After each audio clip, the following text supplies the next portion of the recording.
মাইয়া আছে, বউ আছে, ঘটনা আছে, চেক আছে। খাও কেমন এই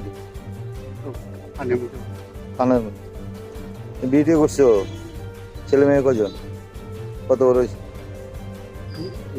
ছেলে নি মেয়ে? মেয়ে মেয়ে খানি নেশা তোমার কোনার বাড়ি মির্জাব। এটির নাম কি? ওটার ব্রাউন সুগার। কই পেয়েছো এটা? কার কাছে থেকে কিনছো? কত দিয়ে কিনছো? কিলে কিনছো? তুমি খাওনি? তুমি নেশা করো? কি করো এমনি? পেশা কি তোমার? টমটম। এটা কত নিচে দাম? প্রতিদিন কয় ঘন্টা লাগে? 2 ঘন্টা লাগে। টমটম চালায় কত রুজি হয়? শেষ। বয়স বাড়ি মির্জাপুর।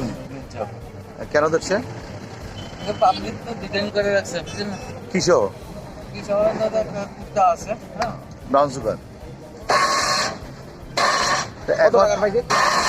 তারা কি মানে যার কাছে থেকে কিনছে সে তো নাম কইছে? নাম কইছে না, আমি জিজ্ঞাসা করব। মানে মূল চক্রীদের কি কোনো গ্রেফতার করা হবে? অবশ্যই করা হবে, কেন করা হবে না?